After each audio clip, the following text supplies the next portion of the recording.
ومن سيئات أعمالنا من يهده الله فلا مضل له ومن يضلل فلا هادي له وأشهد أن لا إله إلا الله وحده لا شريك له لا ند له ولا مثيل له وأشهد أن سيدنا وسندنا ومولانا وقرة أعيننا وقدوتنا محمدا عبده ورسوله الذي أرسله بالحق بشيرا ونذيرا وداعيا إلى الحق بإذنه وسراجا منيرا.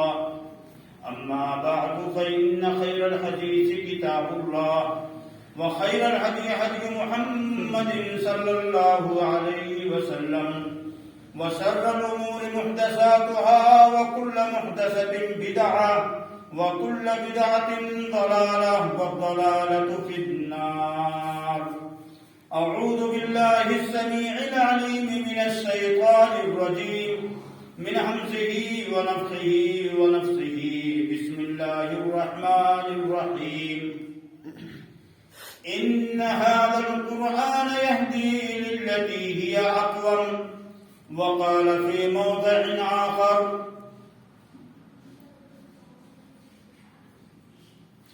ألف لام ميم ذلك الكتاب لا ريب فيه هدى للمتقين.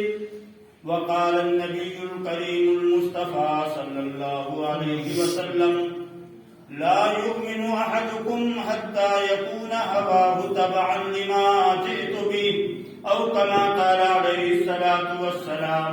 رب اشرح لي صدري ويسر لي أمري واحلل عقدة من لساني يفقهوا قولي. سبحانك لا علم لنا إلا ما علمتنا إنك أنت العليم الحكيم. سبحانك لا علم لنا إلا ما علمتنا إنك أنت العليم الحكيم. اللهم ربنا زدنا علما اللهم ربنا زدنا علما اللهم ربنا زدنا علما. اللهم إنا نعوذ بك من علم لا ينفع ومن قلب لا يخشع ومن نفس لا تشبع ومن عين لا تدمع ومن دعوة لا يستجاب لها. ستیزہ کار رہا ہے ازل سے تا امروز.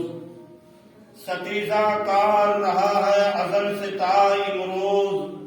چراغ مصطفی سے شرار بولہبی. ستیزہ کار رہا ہے ازل سے تا امروز. چراغ مصطفی سے شرار بولہبی.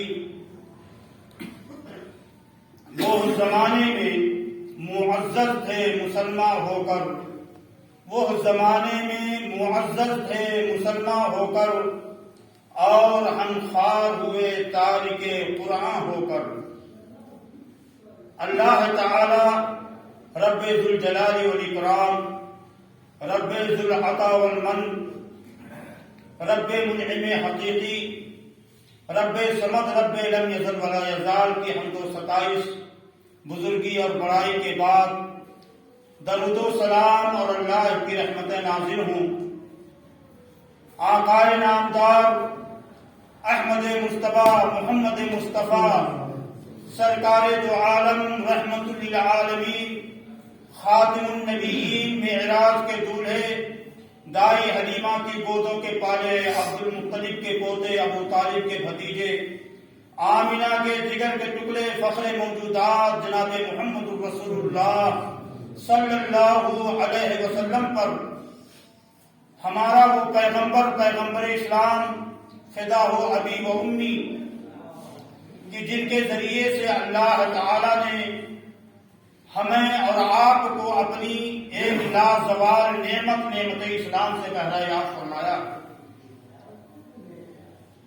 اللہ تعالی کا درود و سلام اور اس کی رحمتیں نازل ہوں آپ کی شخصیت مبارکہ مطہرہ پر کہ پاک پروردگار عالم نے ہم تمام بنی نوع انسان کی رشد و ہدایت کے لیے آپ کو ایک مشعل اور ایک مینار نور قرار دے کر کے اس دنیا میں مبعوث فرمایا.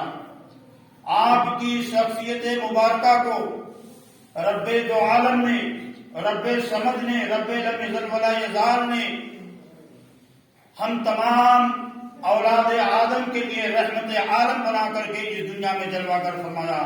اللہم صلی علی سیدنا و نبینا محمد وعلی ازواجہ واتباعہ واصحابہ وبارک وسلم تسلیما کثیرا کثیرا. مختصر حمد و ثنا کے بعد میرے بھائیوں، بزرگوں، عزیز دوستوں، نوجوان ساتھیوں، موضوع ہے عظمت قرآن اور مناسبت ہے خطبہ جمعہ. خطبہ جمعہ کا مختصر وقت اور ایک عظیم الشان، محتم بالشان، حساس اور سلگتے ہوئے موضوع پر گفتگو کرنا یہ کوئی معقول بات نہیں ہے، لیکن اللہ تعالی سے خیر کی توفیق طلب کرتے ہوئے انشاءاللہ بہت ساری اہم اور بنیادی باتیں مختصر سے وقت میں آپ کے سامنے رکھنے کی سعادت حاصل کروں گا. اللہ ہم سب کو حق بات کہنے، حق بات سننے اور اس پر عمل کرنے کی توفیق عطا فرمائے. مولا کریم ہم سب کو ہمارے قول میں، ہمارے عمل میں اخلاص و للہیت کی توفیق عطا بخشے. میرے بھائیوں، اللہ تعالی کی ہمارے اوپر جہاں بہت ساری نعمتیں ہیں، بیش بہا، بیش قیمت نعمتیں کہ جن کا ہم شکریہ بھی نہیں ادا کر سکتے، ان عظیم نعمتوں میں اللہ تعالی کی بڑی نعمت قرآن ہے کہ اللہ نے ہمیں اہل القرآن بنایا ہے. اللہ نے ہمیں اور آپ کو وہ آسمانی کتاب دی ہے کہ جو اللہ تعالی نے حضرت جبرائیل علیہ السلام کے ذریعے سے ہمارے پیارے رسول کے قلب اطہر پہ اللہ تعالی نے نازل فرمایا. اور اللہ نے جب اس کی عظمت شان کو بیان کرنا شروع کیا تو اللہ رب ذوالمنن نے حد کر دی. اللہ فرماتے ہیں کہ ان ھذا القرآن یہدی للتی ہی اقوم. اے میرے نبی کی امت کے لوگوں، یہ قرآن اس راستے کی طرف رہنمائی کرتا ہے جو نہایت ہی سیدھا راستہ ہے، جس کے اندر کوئی ٹیڑھا پن، کوئی کجی نہیں ہے. اور اللہ نے بیان فرمایا کہ الف لام میم ذالک الکتاب لا ریب فیہ. اے لوگوں، یہ عظیم کتاب وہ کتاب ہے کہ جس کے اندر شک و ارتیاب، شبہات اور کنفیوژن اور التباس کی کوئی گنجائش نہیں. ھدی للمتقین، یہ کتاب اہل تقوی لوگوں کے لیے، تقوی شعار لوگوں کے لیے کتاب ہدایت ہے.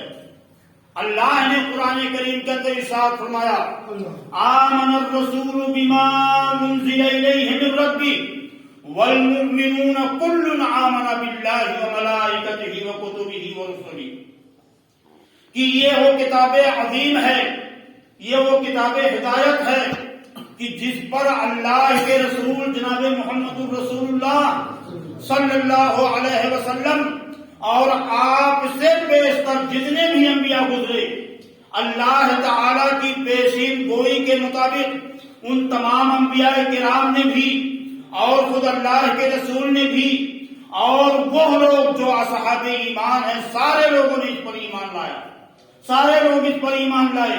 آمن الرسول بما انزل الیہ من ربہ والمؤمنون کل آمن باللہ وملائکتہ وکتبہ ورسلہ لا نفرق بین احد من رسلہ.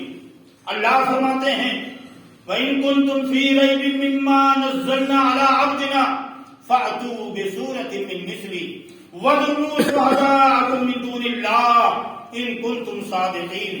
اے آدم کے بیٹو، اے مکہ کے کافروں، اے مکہ کے رؤوسا اور صنادید، اے قریش کے مشرکوں، اے عرب کے بڑے بڑے جیالوں، اے فصیح اللسان بلیغ البیان اور اپنی زبانوں پر رعونت اور تکبر کرنے والوں، ان کنتم فی ریب مما نزلنا علی عبدنا، ہم نے اپنے پیارے پیغمبر، اپنے ادنا، اپنے غلام، اپنے بندے حضرت محمد رسول اللہ صلی اللہ علیہ وسلم پر جو کلام نازل کیا ہے، اگر ذرا سا بھی تمہیں شک و ارتیاب ہے، فاتوا بسورۃ من مثلہ، تو قرآن کی ایک چھوٹی سی سورت کی مانند کوئی سورت پیش کر دو۔ اور اللہ نے حد کر دی، جب اللہ نے یہ چیلنج فرمایا، یہ تحدی کی، یہ آہنگ اتباع دیا، اللہ فرماتے ہیں کہ اگر سورت تو بہت بڑی بات ہے، تم ایک چھوٹی سی آیت بھی قرآن کریم کی آیت کی مانند لا کر کے پیش کر دو۔ اللہ کے اس چیلنج کے مقابلے میں بڑے بڑے فصیح اللسان، بلیغ البیان، بڑے بڑے اصحاب زبان و قلم عجز و انکساری اور تواضع کے ساتھ اپنے سر تسلیم کو خم کر دیے، اور تاریخ گواہ ہے کہ قرآن کریم کی کسی چھوٹی سی سورت تو کچھ ایک چھوٹی سی آیت کا بھی انہوں نے مقابلہ نہ کیا، چیلنج کو قبول نہ کیا۔ یہ سارے فضائل، یہ سارے مناقب قرآن عظیم کے اللہ تعالیٰ نے خود قرآن میں بیان فرمائے۔ اور بہت بڑی بات جو آپ کے سامنے رکھنا چاہتا ہوں کہ جس طرح سے ہم اہل سنت والجماعت کا عقیدہ ہے کہ ہمارے پیارے رسول جناب محمد رسول اللہ صلی اللہ علیہ وسلم خاتم النبیین ہیں، خاتم الرسل ہیں، سید ولد آدم ہیں، سید الثقلین، سید البشر ہیں، اسی طریقے سے ہمارا یہ قرآن تمام آسمانی کتابوں میں آخری کتاب ہے۔ یہ ہر صاحب ایمان کا عقیدہ اور ایمان ہونا چاہیے۔ یہ قرآن اللہ تعالی کی تمام نازل کردہ کتابوں میں آخری کتاب، اور آخری کتاب کا جب لفظ بولا جاتا ہے تو اس کا معنی اور مفہوم یہ ہے کہ اس قرآن کے آ جانے کے بعد، اس ناسخ کتاب کے آ جانے کے بعد، اس سے پہلے کے تمام الہامات، تمام وحی کے کلام، ساری کی ساری آسمانی کتابیں کالعدم کر دی گئی، منسوخ کر دی گئی، ان کا کوئی وزن باقی نہیں رکھا گیا۔ جس طرح سے ہمارے رسول نے آخری رسول بن کر، نبوت کا تاج پہن کر آپ نے تمام انبیاء کی شریعتوں کو منسوخ کر دیا، اسی طرح سے اس آسمانی کتاب قرآن کریم کے آ جانے کے بعد تمام انبیاء کرام کے صحف ابراہیم ہوں، صحف موسیٰ ہوں، داؤد کے زبور ہوں، انجیل ہوں، برنابا ہو، کوئی بائبل ہو، اولڈ ٹیسٹامنٹ، نیو ٹیسٹامنٹ، سارے کے سارے الہامی کتاب، سارے کے سارے الہامی کلام اللہ تعالیٰ کی اس کتاب کے آ جانے کے بعد منسوخ کر دیے گئے۔ یہ عقیدہ ہمیں جی جان کے ساتھ اس کو اپنانا ہے، اختیار کرنا ہے، تو ہم صاحب اسلام ہیں، تو ہم صاحب ایمان ہیں۔ اس لیے اللہ تعالیٰ نے فرمایا کہ آمن الرسول بما انزل الیہ من ربہ والمؤمنون، اور اللہ نے فرمایا ھدی للمتقین۔ اور ایک بڑی بات اللہ نے اس قرآن کے بارے میں بیان فرمائی کہ انا نحن نزلنا الذکر وانا لہ لحافظون، اے لوگو ہم نے ہی اس کتاب کو نازل فرمایا اور ہم ہی اس کتاب کی حفاظت کرنے والے ہیں۔ اور دنیا حیرت میں ہے، بڑی محیر العقول بات ہے، ہر خاص و عام اس بات پر انگشت بدندہ ہے کہ اللہ نے اس وقت سے لے کر کے آج تک اور آج سے لے کر کے تا صبح قیامت اس کتاب کی حفاظت کی جو ذمہ داری لی ہے، تاریخ گواہ ہے اور ہسٹری اس بات پر شاہد ہے کہ آج تک اس کتاب کا کہ کوئی آیت، کوئی سورت تو بڑی بات، کوئی ایک نقطہ، کوئی ایک سوسہ، کوئی حرکات و سکنات اس کے اندر، کوئی زیر زبر کی بھی کوئی تبدیلی آج تک نہیں ہونے پائی۔ اللہ نے اس کتاب کی حفاظت کی ذمہ داری کیسے لی، میں تھوڑا سا ایک خاکہ آپ کے سامنے رکھتا ہوں۔ اللہ نے اس امت کے اندر 4 طبقے پیدا کیے۔ اس قرآن کی حفاظت، اس قرآن کے تحفظ کے لیے اللہ نے 4 بڑے گروہ، بڑے طبقے پیدا کیے۔ علم و فن کے وہ ماہرین اس امت کے اندر پیدا ہوئے جن میں سے ایک کاتبین وحی کا نام آتا ہے.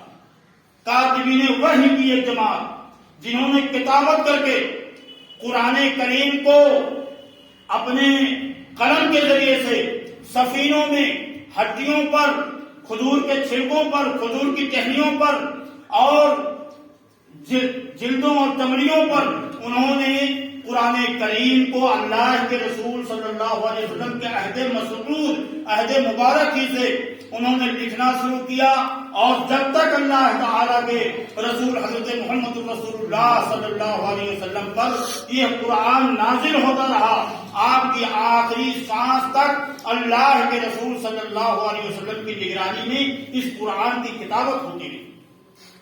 اللہ کے رسول صلی اللہ علیہ وسلم نے اپنے صحابہ کی ایک جماعت کو کتابت قرآن کے لیے خاص کیا، منتخب کیا، اور ان صحابہ کرام نے قرآن کریم کو لکھنے کی پوری ذمہ داری بڑے وثوق، بڑے ایمانداری کے ساتھ، دیانتداری کے ساتھ انجام دی. تاریخ گواہ ہے، اس تفصیل میں نہیں جانا چاہتا.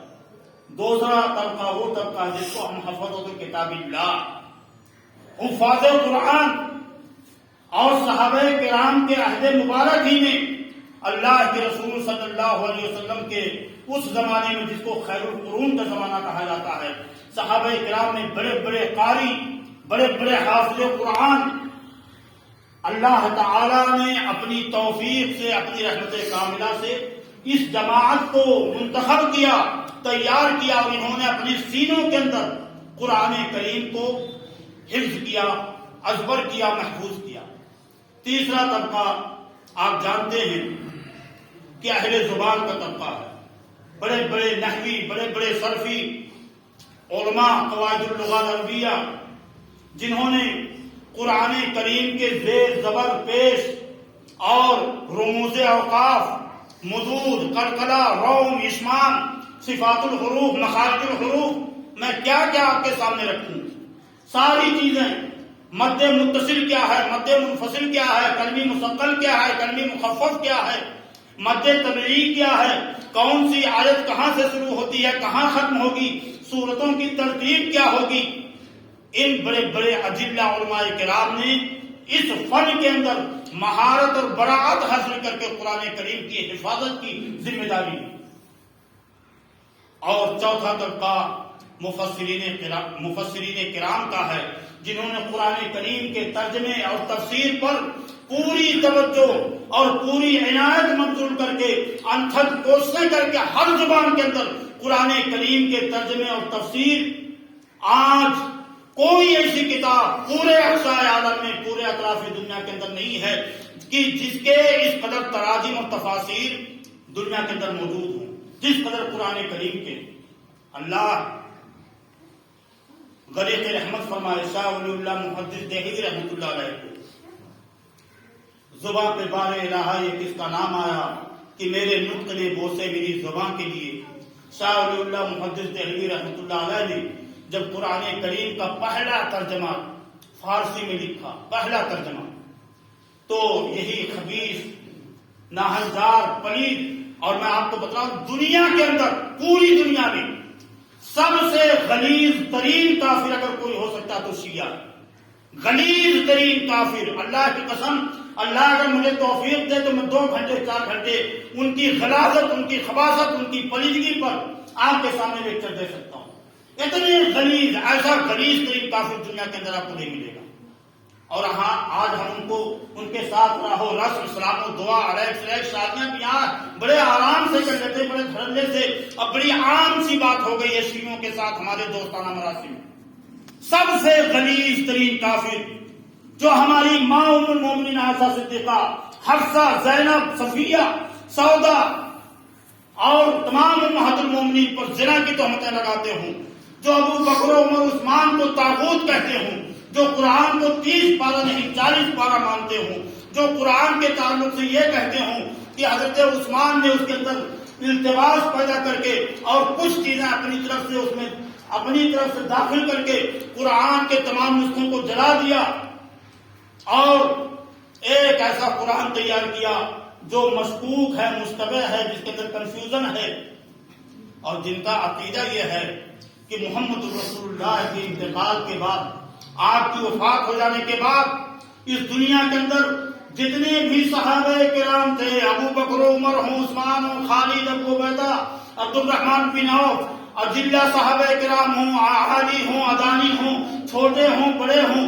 سارے کے سارے صحابہ دین سے مرتد ہو گئے تھے، یہ ان کا عقیدہ ہے، سوائے تین کی۔ کون؟ حضرت مقداد ابن الاسود اور حضرت ابو ذر اور حضرت سلمان فارسی۔ ان کمبختوں ناہمجاروں نے حضرت علی کا بھی نام نہیں مستثنا کیا، کہا کہ سارے صحابہ مرتد ہو گئے، دین سے پھر گئے تھے، کافر ہو گئے۔ یہ ان کا عقیدہ ہے، جو قرآن کو 30 نہیں 40 پارے مانتے ہیں اور کہتے ہیں کہ ہمارا جو امام چھپ گیا ہے، وہ جو سرداب سے نکلے گا تو پھر وہ 10 پارے جو قرآن کے اڑا دیے گئے تھے وہ ہمارا امام لے کر کے آئے گا۔ یہ ان کا عقیدہ۔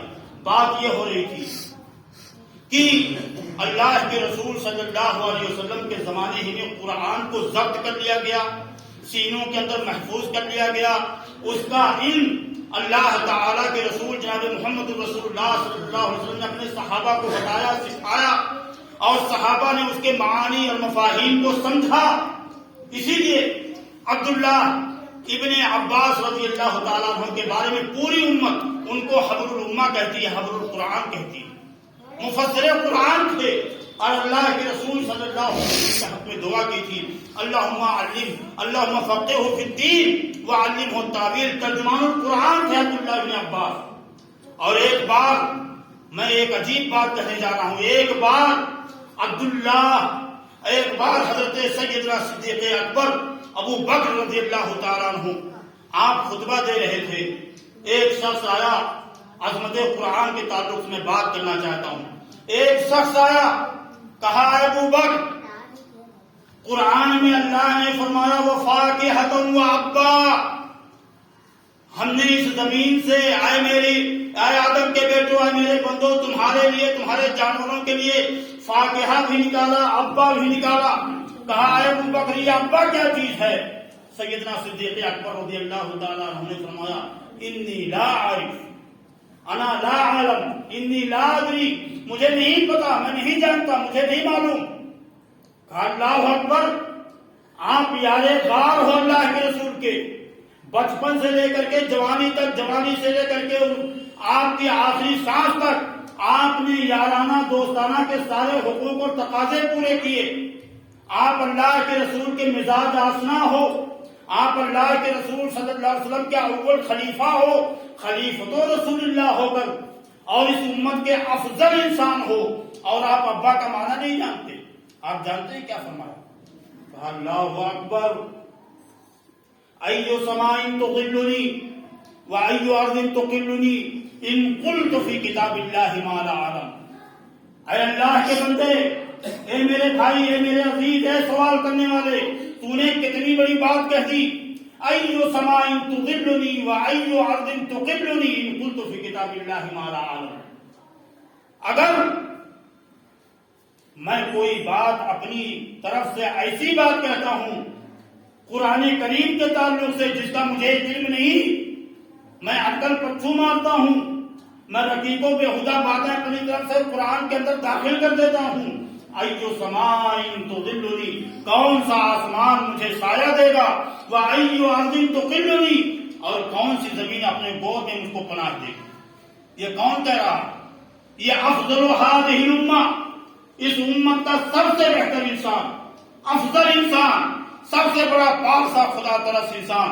اور میں بتاؤں، تمام انبیاء کرام کے بعد ساری امتوں کا سب سے بہتر انسان ابو بکر صدیق اکبر فرماتے ہیں کہ اگر میری طرف سے کوئی بات قرآن میں داخل ہو جائے تو کون سا آسمان مجھے پناہ دے گا، کون سی زمین مجھے اپنی گود میں رکھے گی۔ اللہ اکبر۔ آج ہمارا حال کیا ہے؟ عام لوگوں کی بات چھوڑیے، بڑے بڑے صحابہ جبہ و دستار کو دیکھیں گے، اللہ فرماتے ہیں لا تقف ما لیس لک بہ علم، جس چیز کا علم نہ ہو اس کا انکار کر دو، معذرت کر لو۔ لیکن آج ایسے ایسے صحابہ جبہ و دستار چھوٹی چھوٹی باتیں، چھوٹے چھوٹے مسائل نہیں جانتے۔ اور وہ بڑی باریک باتیں قرآن کے تعلق سے، رسول کے تعلق سے، اللہ کے تعلق سے اس انداز سے بڑے وضوح، بڑے اطمینان کے ساتھ لوگوں کے سامنے پیش کرتے ہیں. اور آج تقریباً ہفتہ 15 دن سے یہی ماجرا اور یہی سوسا گوسا آج ہماری نظروں کے سامنے ہے. کم بختے، ناہنجار، پلید اور خبیث وزیر قسم کے انسان آج گودی میڈیا پر بیٹھ کر کے پینلسٹ کی جگہ لے کر کے ڈیبیٹ کرتے ہیں اور ان کو قرآن اور حدیث کے بارے میں کوئی علم نہیں. اور قرآن تو بہت بڑی ہے، بہت بڑی بات ہے. اللہ تعالیٰ نے خود رسول اللہ کی زبان مبارک سے نکلے ہوئے الفاظ کی حفاظت کی ہے، کلمات کی حفاظت کی. محدثین نے بڑی محنتوں کے بعد چھانٹ پھٹک کر کے، جانچ پڑتال کر کے اور مکمل طور سے پوری توجہ خرچ کر کے، اپنی زندگیوں کو قربان کر کے انہوں نے اللہ کے رسول صلی اللہ علیہ وسلم کی حدیثوں کو بھی ضبط کیا، محفوظ کیا. اور آج حدیث کی کتابیں، آج یہ اللہ کا کرم ہے کہ دین اسلام ہمارے اور آپ کے بیچ میں مکمل صحیح سالم دین اسلام ہمارے پاس موجود ہے. اور کیوں نہ ہو، اللہ کے رسول صلی اللہ علیہ وسلم کے بارے میں اللہ نے فرمایا وَمَا يَنْطِقُ عَنِ الْهَوَىٰ إِنْ هُوَ إِلَّا وَحْيٌ يُوحَىٰ. تو چار یہ بڑے طبقے، حافظ قرآن، کاتبین وحی، مفسرین کرام اور بڑے بڑے علماء لغہ عربیہ جو عربک گرامر اور عربی قواعد کے بڑے بڑے ماہر تھے، ان چار طبقوں کے ذریعے سے اللہ نے قرآن کی اور حدیث رسول کی حفاظت فرمائی. اور قرآن کی بات آئی ہے تو میں ایک بات عرض کر دوں کہ ہم اہل سنت والجماعت کے لیے ایک اہم ذمہ داری ہماری اور آپ کی یہ بنتی ہے. یہ شعبان کا مہینہ چل رہا ہے. ہم لوگ سوچتے ہیں کہ رمضان آئے گا تو رمضان میں ایک مرتبہ قرآن ختم کرنا ہے. صحابہ کرام میں اور سلف امت میں، اکابرین دین میں، بزرگان دین میں ایسے ایسے لوگ گزرے ہیں کہ 3 دن 5 دن کے اندر قرآن کا ایک دور ختم کرتے ہیں. اور یہ شعبان بھی بڑا مبارک مہینہ ہے. بس لوگوں نے اس کے اندر اپنی طرف سے بدعتیں ایجاد کرنی، نہیں تو حقیقت یہ ہے کہ اس شعبان کے بارے میں ام المومنین عائشہ صدیقہ طیبہ طاہرہ رضی اللہ تعالیٰ عنہا فرماتی ہیں کہ اللہ کے رسول صلی اللہ علیہ وسلم شعبان کے اکثر دنوں کے روزے رکھتے تھے، اور بلکہ فرماتی ہیں کہ سمجھ لو کہ گویا پورے مہینے کا روزہ رکھتے تھے. اور جب رمضان قریب آ جاتا تو 2-4 دن پہلے آپ اپنے روزے کو موقوف کر دیتے، آپ توڑ دیتے روزوں کو. اور اس شعبان کے بارے میں علامہ ابن رجب حنبلی رحمۃ اللہ علیہ اپنی کتاب لطائف المعارف میں فرماتے ہیں کہ سلف امت میں نام لے کر کے انہوں نے بتلایا، نام لے کر کے کئی بڑے بڑے اکابرین امت کے نام لے کر کے بتایا کہ یہ لوگ شعبان کے مہینے کو شہر القرآن کہتے تھے اور شہر القرآ کہا کرتے تھے کہ یہ قاری قرآن کا مہینہ ہے، یہ تلاوت قرآن کا مہینہ ہے، یہ حفاظ قرآن کا مبارک مہینہ ہے. یعنی اس مہینے کے اندر زیادہ سے زیادہ قرآن کی تلاوت ہونی چاہیے. ہمارا اور آپ کا حال کیا، میلاد مناتے ہیں، کل پرسوں میلاد ہونی چاہیے، اور میوزک کی تھاپ پہ عین مغرب کے وقت میں اتنے ناہنجار مسلمان، خبیث، پلید، رذیل، ذلیل قسم کے مسلمان، اور ہمارے اہل حدیث افراد جا کر کے وہاں دعوتیں کھا رہے ہیں. مجھے معلوم ہے، مجھے پتا ہے، بتایا گیا مجھے. عین مغرب کے وقت میں مغرب کی جماعت کھڑی ہے اور مغرب کے وقت میں میوزک کی تھاپ پر نعت خوانی اور سرکیہ نعت خوانی ہو رہی ہے، فرض نماز کو چھوڑ کر کے. یہ ہمارا حال ہے. بات یہ کر رہا تھا کہ قرآن کے تعلق سے ہماری کچھ ذمہ داریاں ہیں، اور اہل ایمان ان ذمہ داریوں کو پورا کریں تو وہ اہل ایمان ہے، نہ کریں تو پھر اپنے آپ پر خود فتویٰ لگا دیں. ایک صحابی آئے اللہ کے رسول صلی اللہ علیہ وسلم کے پاس، کہا اللہ کے رسول صلی اللہ علیہ وسلم فلاں عمل کیا وہ گناہ ہے؟ تو اللہ کے نبی صلی اللہ علیہ وسلم نے کیا فرمایا، استفت نفسک، تو خود اپنے نفس سے پوچھ لے، اپنے دل سے پوچھ لے. بہت سارے مسائل ایسے ہوتے ہیں کہ وہ علماء سے نہیں پوچھے جاتے. آپ کا دل خود گواہی دے گا کہ آپ یہ جو کام کرنے جا رہے ہو غلط ہے. اس میں دلیل، حجت، برہان اور بحث و مباحثہ کی چندہ کوئی ضرورت نہیں ہے. آپ کا دل خوشگوار